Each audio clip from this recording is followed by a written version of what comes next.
Hello guys, आप लोग कैसे हैं। मैं मोहम्मद मिकाइल अंसारी और आप लोगों का मेरे इस यूट्यूब चैनल स्टडी मित्र मिकाइल में वेलकम है। तो दोस्तों, आज का हमारा टॉपिक है ऑब्जेक्ट।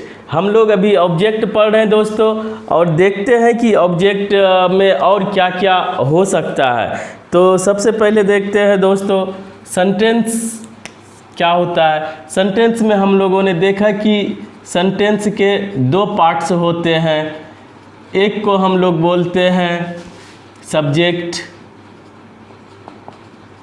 और दूसरे को बोलते हैं दोस्तों प्रेडिकेट।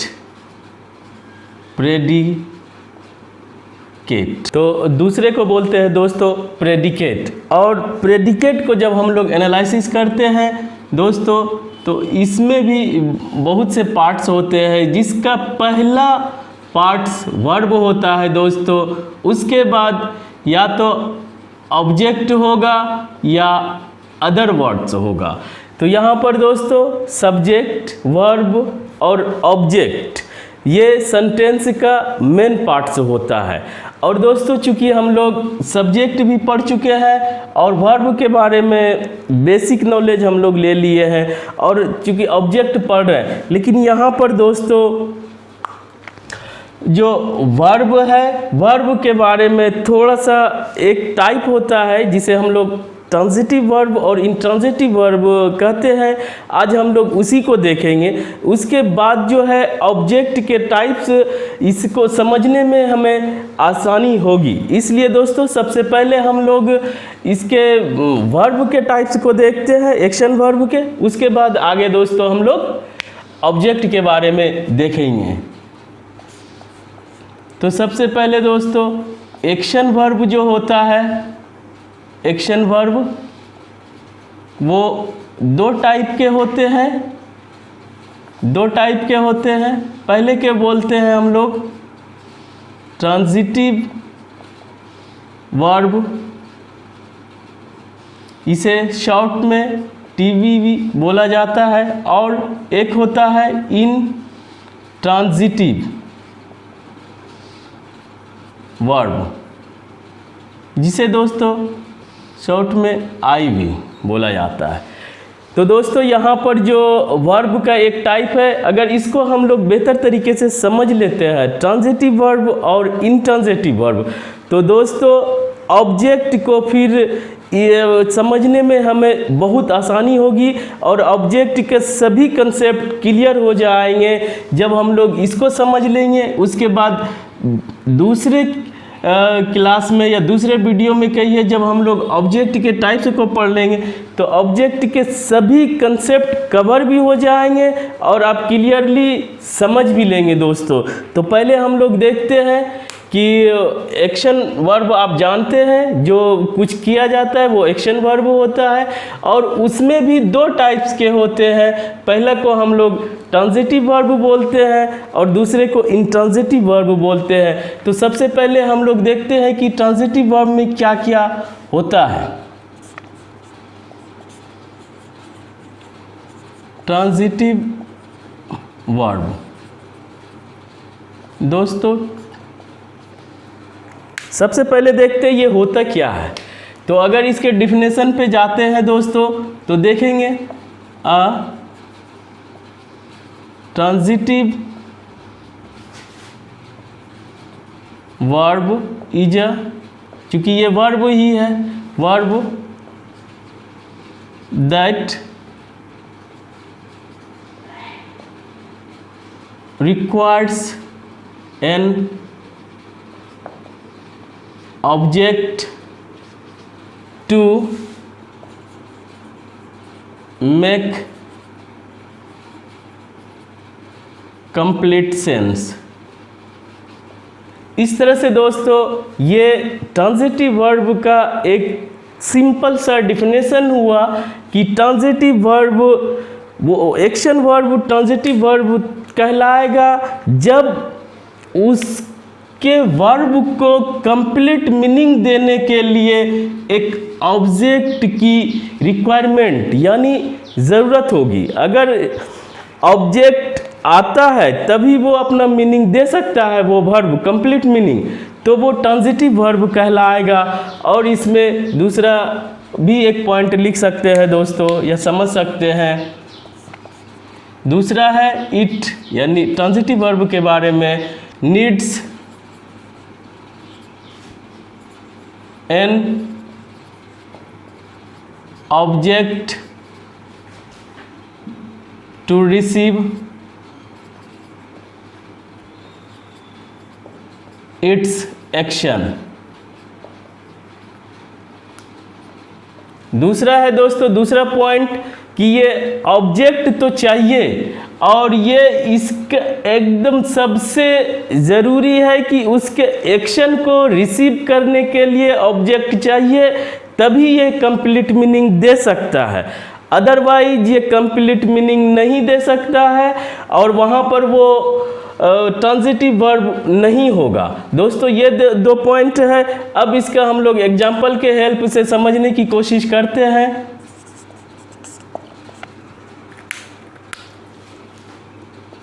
एक सिंपल सा एग्जाम्पल दोस्तों, द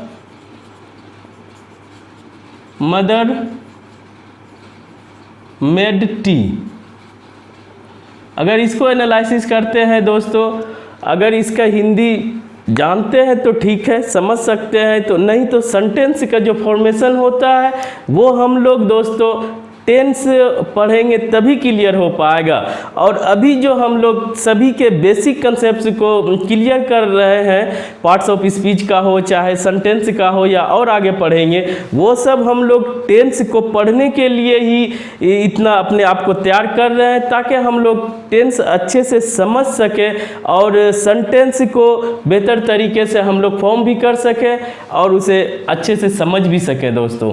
तो यहाँ पर ये चूँकि नाउन है, तो जैसा बताया है कि नाउन है, और ये मेड बनाने का काम कर रही है या कर चुकी है, तो ये जो एक्शन किया है इनके द्वारा, ये अगर डूअर है तो यह एक सब्जेक्ट होगा, क्योंकि इनके द्वारा यह एक्शन परफॉर्म किया जा रहा है। और ये हुआ दोस्तों एक्शन वर्ब। और ये एक्शन वर्ब किस लिए किया जा रहा है? ये यानी कि माँ ने चाय बनाई, यानी चाय टी से रिलेटेड है, जो कि ये भी एक नाउन है। और दोस्तों इस एक्शन का ये सीधा इसका ऑब्जेक्ट पे इफेक्ट पड़ रहा है, या उस एक्शन को ये रिसीव कर रहा है, ये एक रिसीवर है। तो दोस्तों ये क्या हुआ? इस वर्ब का ये ऑब्जेक्ट हुआ, ये वर्ब का ऑब्जेक्ट हुआ दोस्तों। इस तरह से आप समझे कि कोई भी जो एक्शन को परफॉर्म जिनके द्वारा किया जाता है वो सब्जेक्ट होता है, और एक्शन को जो रिसीव करता है, नाउन हो, प्रोनाउन हो या नाउन इक्विवेलेंट हो, वो ऑब्जेक्ट उस वर्ब का ऑब्जेक्ट कहलाता है दोस्तों। तो यहाँ पे इस तरह से समझे कि ये मेड का ये ऑब्जेक्ट है। अगर आप टी को हटा देते हैं और बोलते हैं या लिखते हैं द मदर मेड, तो यहाँ पे उसने क्या बनाया ये नहीं समझ में आ रहा है, इसलिए ये मेड जो है कंप्लीट मीनिंग नहीं दे सकता है, और वो नहीं देने के वजह से ये ट्रांजिटिव वर्ब नहीं होगा। लेकिन यहाँ पर मेड है, टी बनाया जा रहा है, ये एक्शन परफॉर्म किया जा रहा है इसके लिए, तो ये क्या हुआ दोस्तों? ये ट्रांजिटिव वर्ब हुआ, और ये इस वर्ब का ऑब्जेक्ट हुआ। अब दूसरा एग्जांपल से देखते हैं दोस्तों।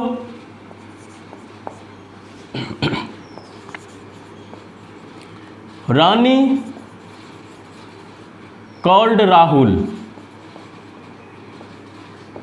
इसमें दोस्तों रानी ने राहुल को कॉल किया, यानी कि फ़ोन से कॉल किया, और यहाँ पर चूँकि इस कॉल्ड को परफॉर्म किया जा रहा है रानी के द्वारा, इसलिए रानी सब्जेक्ट हुई, और ये एक्शन वर्ब है दोस्तों, और एक्शन वर्ब के एक्शन को रिसीव किया जा रहा है राहुल। ये भी नाउन या प्रोनाउन या नाउन इक्विवेलेंट हो सकता है। तो यहाँ पर इस कॉल्ड को रिसीव किया जा रहा है राहुल के द्वारा, और यह एक इस तरह से ऑब्जेक्ट हुआ, किसका? इसका। वर्ब, एक्शन वर्ब का। और दोस्तों यहाँ पर समझने वाली बात ये है कि रानी कॉल्ड करती है, अगर वहाँ पे आपका कॉल कोई रिसीव नहीं करता है या वो वहाँ पर कोई रिसीवर या कहिए ऑब्जेक्ट नहीं है तो आपका कॉल करना अधूरा रह जाएगा। इसलिए वहाँ पर ऑब्जेक्ट का आना मस्ट हो जाता है, तभी आप कंप्लीट सेंस दे सकते हैं। अदरवाइज ये कॉल्ड कभी कंप्लीट सेंस नहीं दे सकता है। अगर आप ही किसी को फ़ोन लगाते हैं और वो रिसीव नहीं करता है तो क्या आप अपनी बात को रख सकते हैं? दोस्तों अगर इस बात से ये समझ सकते हैं कि वहाँ पर एक रिसीवर का होना मस्ट है, अदरवाइज आप अपनी बात को नहीं रख सकते हैं। तो ये आप समझ सकते हैं कि कॉल्ड जो है इसके लिए एक ऐसा वर्ब है जिसे ऑब्जेक्ट का आना मस्ट है और ऑब्जेक्ट के बिना ये अपनी बात को पूरी नहीं कर सकती है।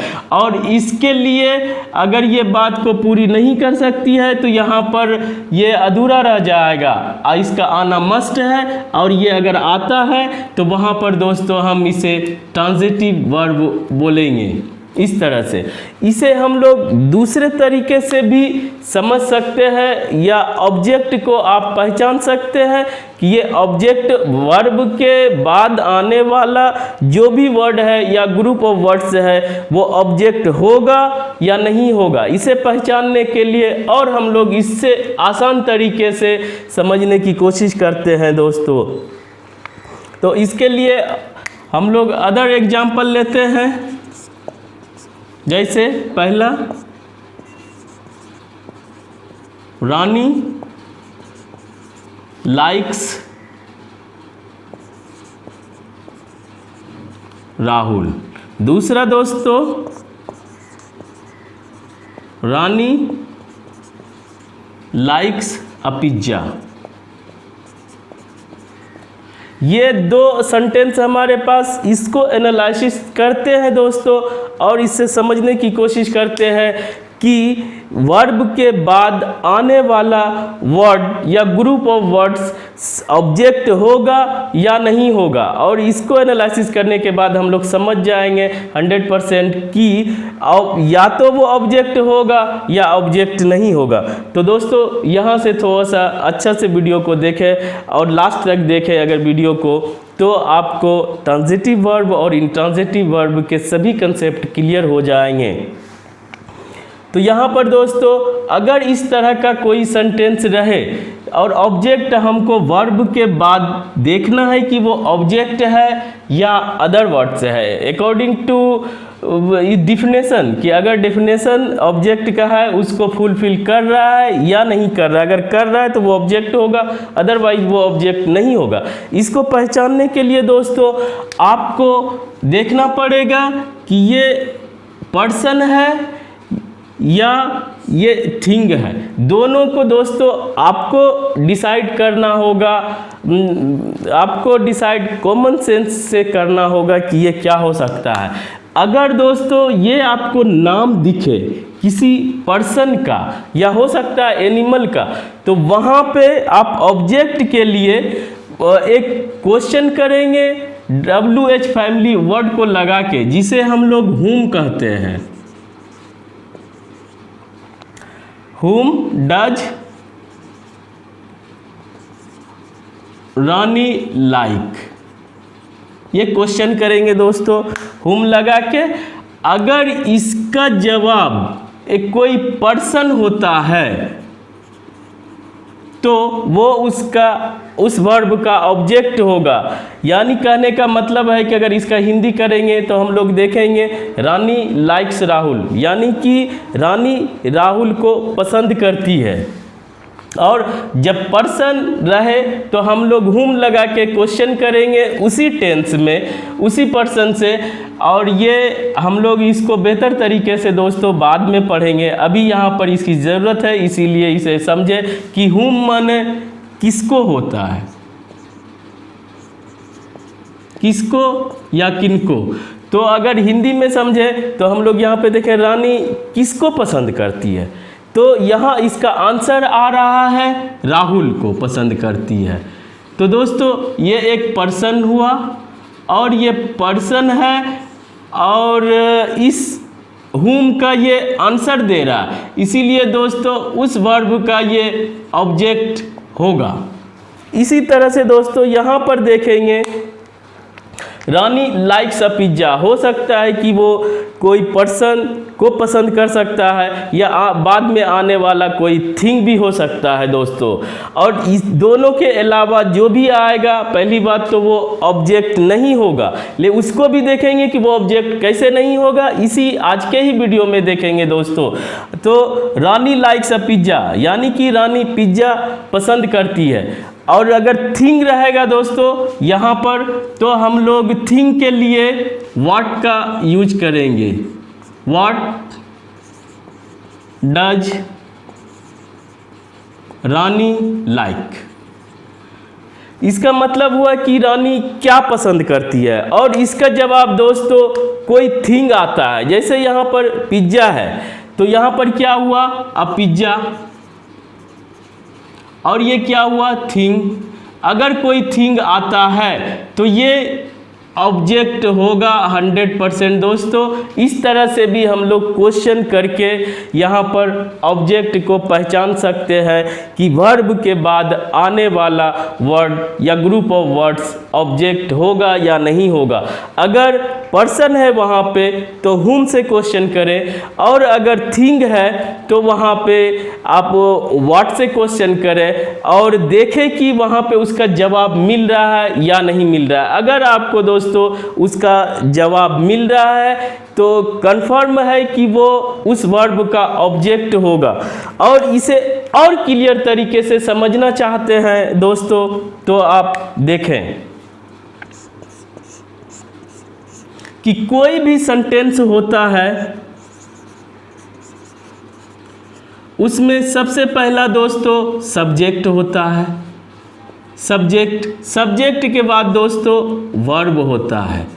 वर्ब के बाद आप डायरेक्ट whom से क्वेश्चन करें दोस्तों।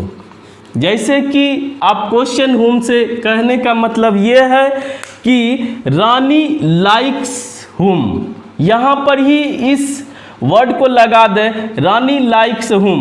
अगर इसका जवाब आ जाता है राहुल या कोई पर्सन या कोई प्रोनाउन, तो आप समझें कि वो उसका इस वर्ब का ऑब्जेक्ट होगा।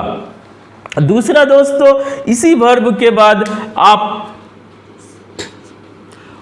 व्हाट से क्वेश्चन करें। अगर इसका जवाब आता है, जैसे इसमें रानी लाइक्स व्हाट, अगर इसका जवाब आ जाता है हमको कोई थिंग यानी पिज्ज़ा, तो हम लोग समझेंगे कि ये इसका ऑब्जेक्ट है। ये ऑब्जेक्ट खोजने का सबसे शॉर्ट फॉर्म है, इसे हम लोग देखते हैं दोस्तों। अगर यहाँ पर पर्सन आता है जवाब, तो आप इसे ऑब्जेक्ट समझेंगे या कंफर्म है कितना %, ये दोस्तों 100% ये ऑब्जेक्ट होगा, कोई कन्फ्यूजन नहीं होगा।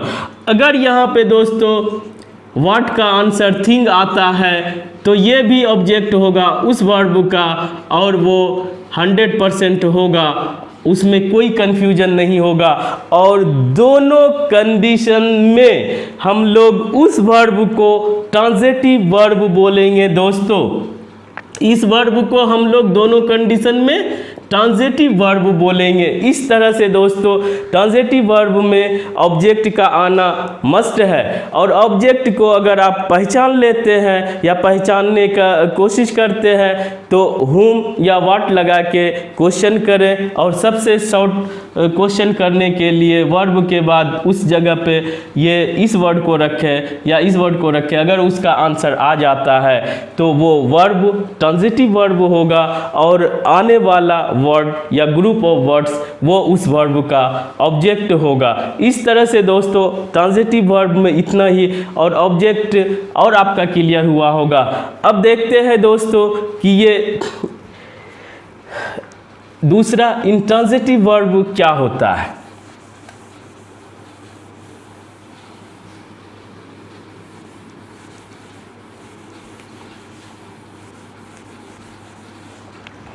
इस तरह से दोस्तों अब हम लोग दूसरा देखते हैं।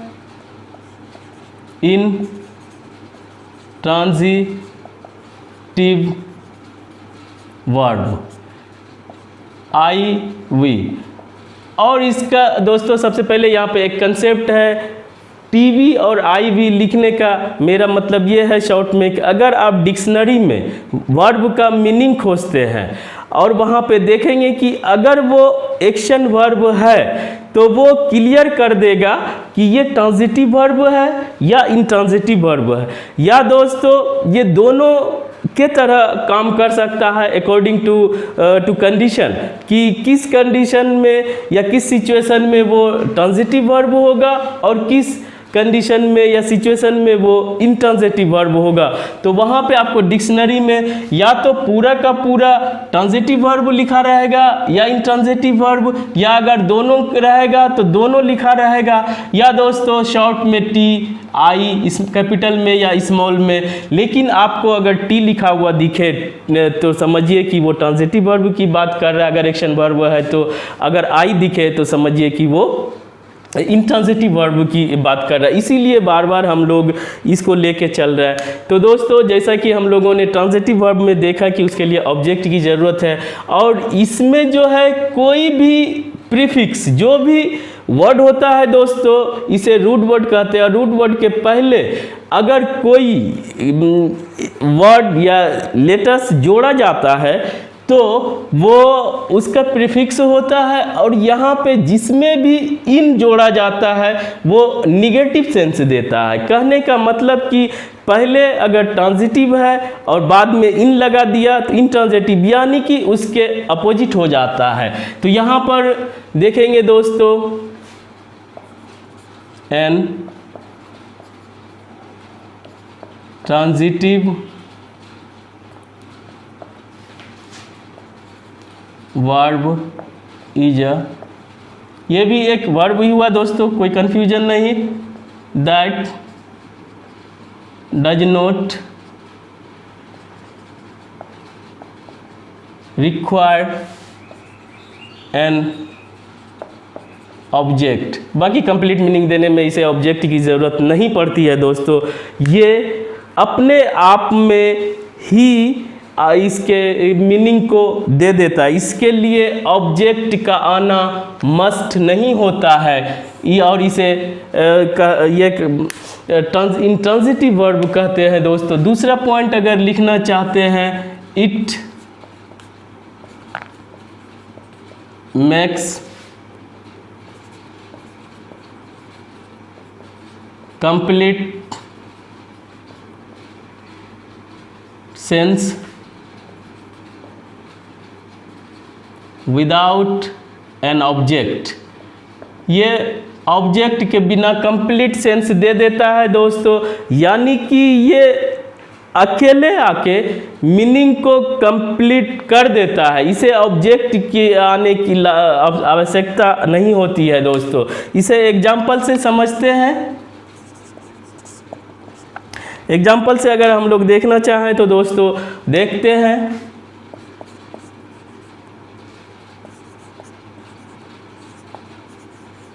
Anjali is running.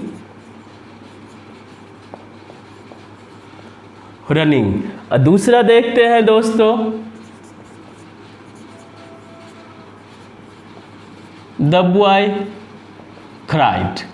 यानी इस अगर दो सेंटेंस को हम लोग एनालिसिस करते हैं तो देखते हैं कि ये मेन वर्ब हुआ और इसके लिए किसी भी ऑब्जेक्ट का आना ज़रूरी नहीं है, और ये मीनिंग दे देता है। वॉकिंग हो या स्लीपिंग हो या हंसना हो, रोना हो, इस तरह के जो भी एक्शन वर्ब है, या खड़ा होना हो, बोलना हो, ये सब में दोस्तों ऑब्जेक्ट की कोई आवश्यकता नहीं होती है। और जहाँ पर ऑब्जेक्ट के बिना मीनिंग दे सकता है वर्ब, उसे हम लोग इन ट्रांजिटिव वर्ब बोलेंगे, इंट्रांजिटिव वर्ब बोलेंगे। और दोस्तों यहाँ पर भी क्राइड है, चाहे विप है, चाहे दोस्तों इस तरह के वर्ड जिसे कि ऑब्जेक्ट के बिना भी वो कंप्लीट मीनिंग दे सकता है, वो यहाँ पर इंट्रांजिटिव वर्ब कहलाएगा दोस्तों। क्योंकि हम लोग ट्रांजिटिव वर्ब ही ज़्यादा इम्पोर्टेंट है, उसमें हम लोग सभी चीज़ को देख लिए हैं। तो इंट्रांजिटिव वर्ब अगर ऑब्जेक्ट के बिना अपना कंप्लीट सेंस देता है तो वो इंट्रांजिटिव वर्ब होगा दोस्तों। अब इसमें देखते हैं क्या हो सकता है। अगर वर्ब के बाद कोई भी वर्ड आता है तो वो अगर ऑब्जेक्ट नहीं हुआ तो वो क्या हो सकता है और उसमें किस तरह का हम लोग क्वेश्चन करेंगे दोस्तों। तो यहाँ पर अगर इस सेंटेंस को फिर से देखते हैं तो यहाँ पर दोस्तों अगर आपका क्वेश्चन वेयर से आ, जनरली वेयर हो चाहे हाउ हो चाहे वाई हो, इस तरह का दोस्तों अगर आता है तो वो ऑब्जेक्ट नहीं होगा।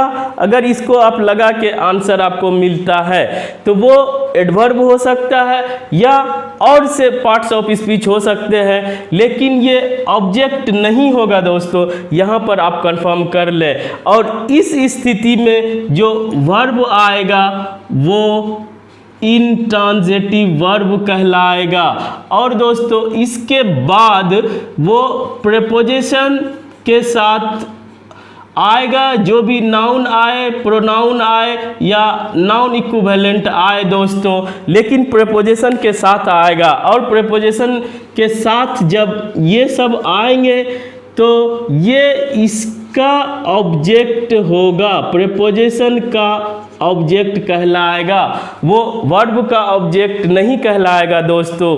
जैसा कि हम लोग पढ़ चुके हैं कि ऑब्जेक्ट दो ही वर्ड का बन सकता है, या तो वर्ब का ऑब्जेक्ट बनेगा या प्रीपोजिशन का ऑब्जेक्ट बनेगा। अगर वर्ब के बाद आने वाला वर्ड इस दोनों को फुलफिल करता है तो वो वर्ब का ऑब्जेक्ट बनेगा और वहाँ पर ये वर्ब ट्रांजिटिव वर्ब होगा दोस्तों। और अदरवाइज अगर दूसरा कोई वर्ड लेता है, question word where, how, why, when, ये सब, तो दोस्तों वहाँ पर वो ऑब्जेक्ट नहीं होगा और वो उस स्थिति में वो वर्ब वहाँ पर इंट्रांजिटिव वर्ब कहलाएगा। और उसके बाद प्रीपोजिशन और नाउन, प्रोनाउन और या तो नाउन इक्विवेलेंट आता है दोस्तों, तो वो प्रीपोजिशन का ऑब्जेक्ट कहलाएगा, वर्ब का ऑब्जेक्ट नहीं कहलाएगा। और इस स्थिति में दोस्तों वो वर्ब इंट्रांजिटिव वर्ब होगा। एक पॉइंट और है दोस्तों छोटा सा, जिसे हम लोग समझ लें तो देखते हैं दोस्तों।